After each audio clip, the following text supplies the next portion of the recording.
Boys and Girls Club. This is Miss Amanda from the Galita Club, and I'm here to read you a story today, and the book we're going to be reading is Sylvester and the Magic Pebble.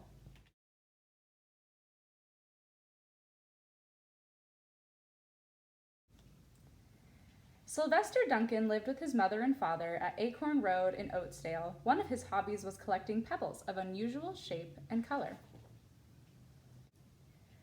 On a rainy Saturday during vacation, he found a quite extraordinary one. It was flaming red, shiny, and perfectly round like a marble.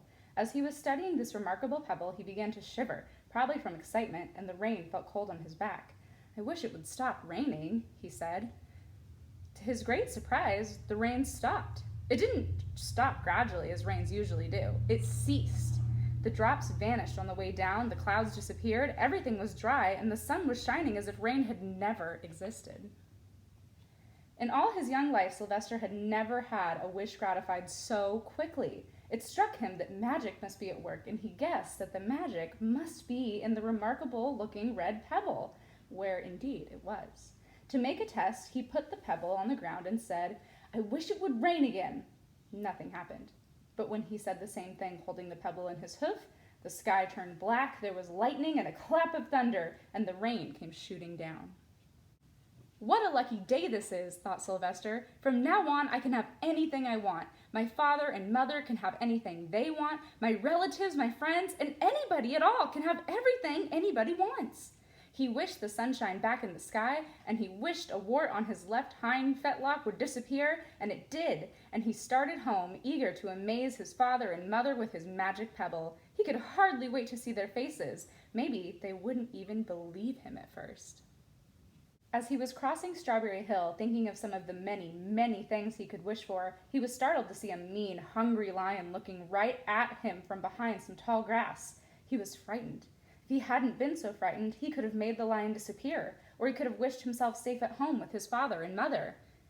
He could have wished the lion would turn into a butterfly, or a daisy, or a gnat. He could have wished many things, but he panicked and couldn't think carefully. "I wish I were a rock," he said, and he became a rock.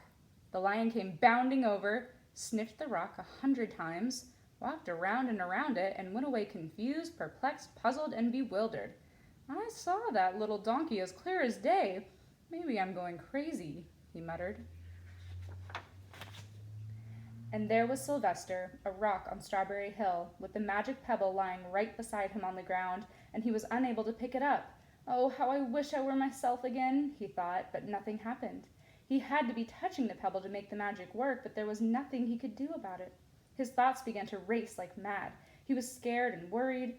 Being helpless, he felt hopeless. He imagined all the possibilities, and eventually he realized that his only chance of becoming himself again was for someone to find the red pebble and to wish that the rock next to it would be a donkey. Someone would surely find the red pebble. It was so bright and shiny, but what on earth would make them wish that the rock were a donkey?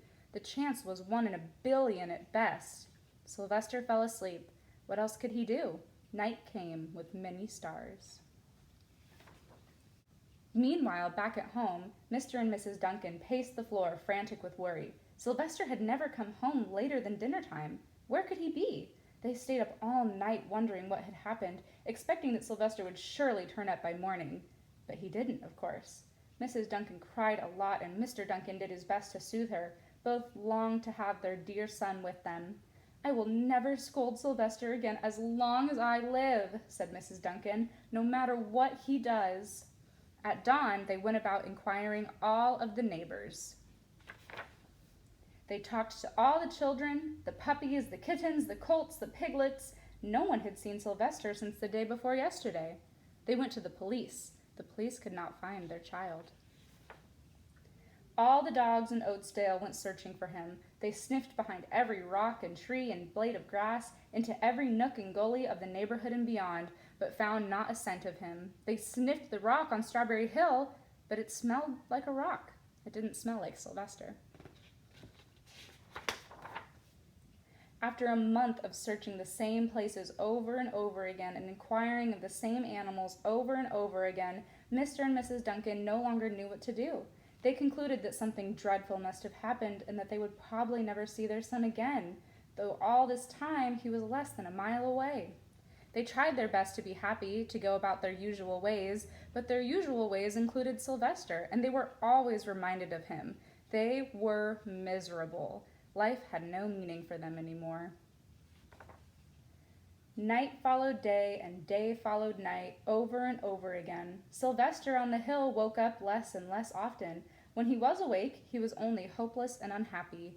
He felt he would be a rock forever, and he tried to get used to it. He went into an endless sleep. The days grew colder. Fall came with the leaves changing color.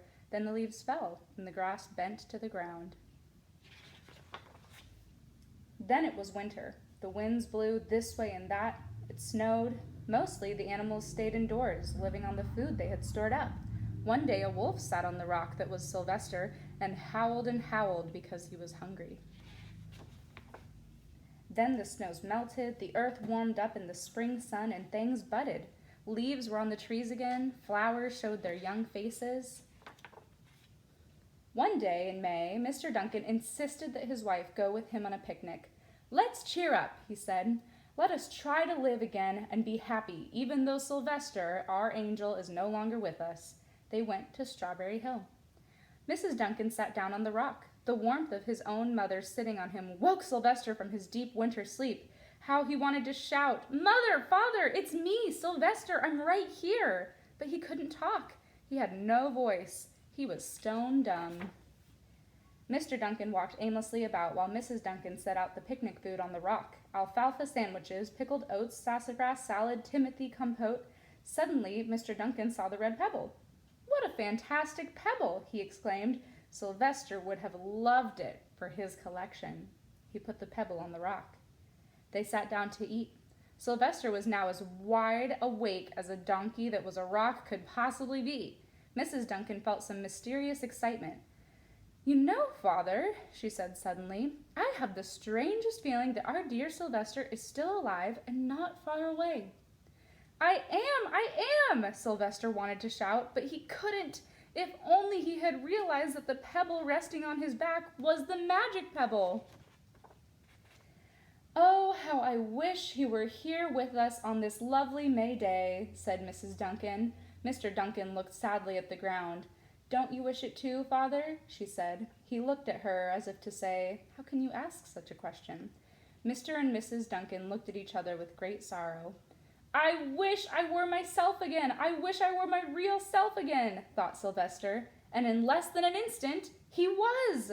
You can imagine the scene that followed, the embraces, the kisses, the questions, the answers, the loving looks, and the fond exclamations. When they had eventually calmed down a bit and had gotten home, Mr. Duncan put the magic pebble in an iron safe. Someday they might want to use it, but really, for now, what more could they wish for? They had all that they wanted. The end.